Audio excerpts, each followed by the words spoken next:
first of all, we just see that our huge focus on logistics and general, fulfillment infrastructure is paying off today because we were investing upfront. So the last year growth was also close to 100%. And we were preparing for high season for this year. So we were a bit lucky having some, heavy infrastructure in place. And talking about the delivery network and last mile network, I think we were quick enough to react to the situation, and also we were employing a lot of people who actually lost their jobs, and we were launching special programs actually to hire people from the industries which suffered. And I think with all that together, with our IT solutions, which allows us to scale, to partner with different businesses, to integrate some of the third parties, actually helped us to scale quite dramatically. It took us like about 3 weeks actually to increase volumes by more than 40% sequentially.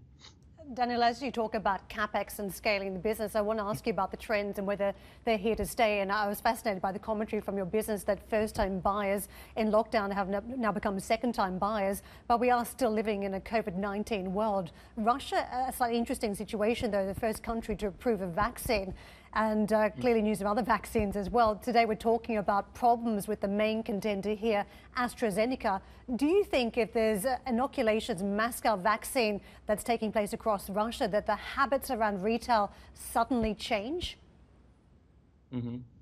Look, I mean, first of all, we all waiting for some vaccines, and we as a company, we want all the situation to be resolved. But anyway, all what's happening in the first half, we clearly see this as a transformational.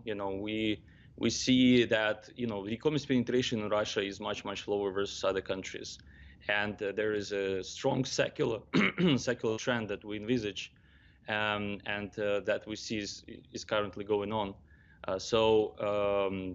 And even if I talk about the April volumes, after the lockdown ended, we saw that like 25% of customers who made first order during the lockdown, they came back in June, July, which is a quite decent retention level for Ozon. So we of course see that that all that is transformational, and a lot of people tried e-commerce. We saw very good growth in regions where traditionally e-commerce is less lower developed. Yeah, so I think anyway, that's just an acceleration of a very structural secular trend.